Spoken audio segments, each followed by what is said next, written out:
soul is exceedingly sorrowful, even to death. Stay here and watch with me. He went a little further and fell on his face and prayed, saying, O my Father, if it is possible, let this cup pass from me. Nevertheless, not as I will, but as you will. Then he came to the disciples and found them sleeping, and said to Peter, What? Could you not watch with me 1 hour? Watch and pray, lest you enter into temptation. The spirit indeed is willing, but the flesh is weak.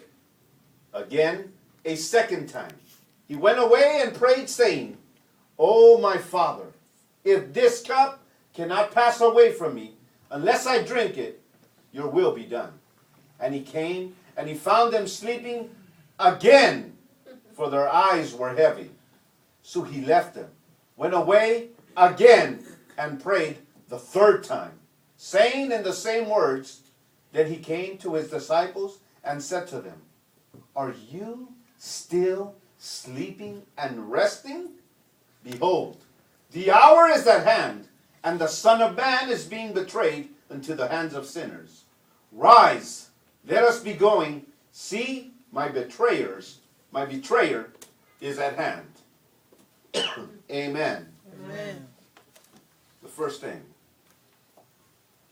is this. Stay here and watch me. Stay here and watch me. Verse 38 is very important. First, Jesus says, stay here. Why is this statement so important? First, because this speaks of a place to pray. Notice that in the following verse, that place is near Jesus.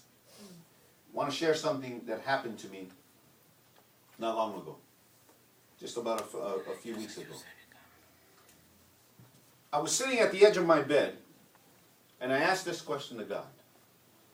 What is the difference about an individual who is a competitor in the same trade that I'm in outside of ministry? And I asked this question. I said, God, as I was sitting on the edge of my bed, what is the difference? Why is this person so much more successful when we're both doing the same thing? What is it that he's doing that I'm not? Here's the thing. Be careful when you ask that question. Because God cannot lie. And he doesn't butter up anything. He didn't butter up your pancakes. He tells you exactly what you need to hear and what you need to do. As I sat on that edge of my bed, I heard God clearly telling me why the difference. He said, to begin with, he wakes up much more earlier than you do. Now I'm going to tell you the rest of the stuff. I'll leave that for another sermon.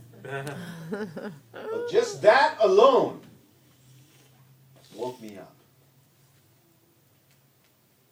And I thought for a second, this guy's not even a believer. Yet, he has 10 employees. Yet he's busy night and day. What is it that he's doing? And why? Why is it that the children of God are suffering and in lack? This brought me to an awareness and an awakening in my life. I'm not sure if it was the next day or the next day after that. But God woke me up very, very early in the morning, 3 o'clock in the morning to be precise. Woke me up. And I fought it tooth and nail, nearly to rebuking why I had been up that early in the morning. I knew why he woke me up. I knew exactly what he wanted me to do. And I fought it. You ever been woken up by God? And you know why he's waking you up. Some of you are seasoned Christians. And he wakes you up very early in the morning. And you fight it. And you and I do what Peter, James, and John do. Go back to sleep. Our eyes too heavy. And we just lay right back down. I fought it for about an hour, and then after fighting it, something inside of me just said, do it. I got up, and I said, no, I got to do this. I got to do this. By that time, it was 4:12. And I walked, went into my living room, got on my knees, and I started praying. I didn't know what to pray. I didn't know. I absolutely had so much to pray, but so weary that I didn't even know how to start. Because my life seemed to be falling and crumbling. Why call? Why called and still suffering? Why called and still going through this? How come I can read this Bible, understand it, and write a whole sermon, and still be in this predicament? Why? How come when someone can ask me a biblical question, wham, I can answer it? But something so practical, I struggle. Why?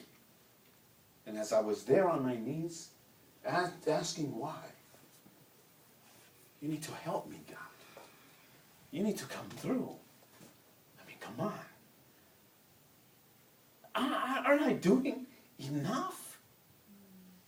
I'm not asking to become famous or to become rich. I'm not asking for that. I'm just asking, what do I need to do? The spirit is willing. The flesh is weak. Pray, for the hour is near. And that scripture just grabbed hold of me. And something inside me said, you need to do something different. And he gave me a picture of the old prophets in the Old Testament. What did these priests do? How did they go before God? You know what they did?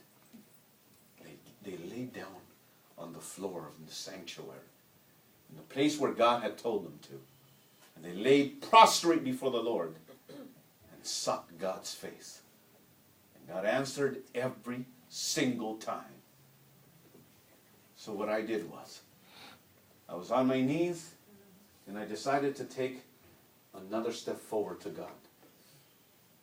I laid in the middle of my living room on my stomach, my face towards the floor. And I said, I'm not moving from this place until you release what you need to release. And you need to speak to me. If you've called me, you need to speak to me. If you've called me, I need to hear from you. I will not move until you speak to me. I need your help right now. And when I said that, God said this. I've longed for this moment. I've longed for you to talk to me and to get serious with me. And when I heard that, my goodness, I could have stopped, but I didn't.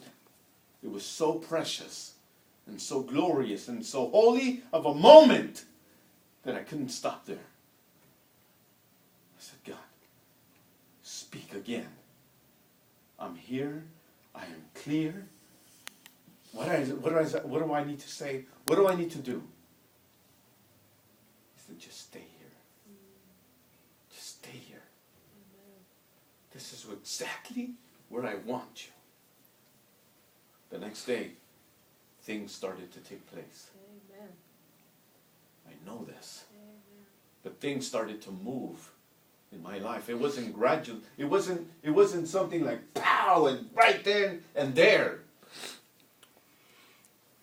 But I'll tell you what God started to do. He started even using his own people to bless my life and my family's life. And it started in someone's mind.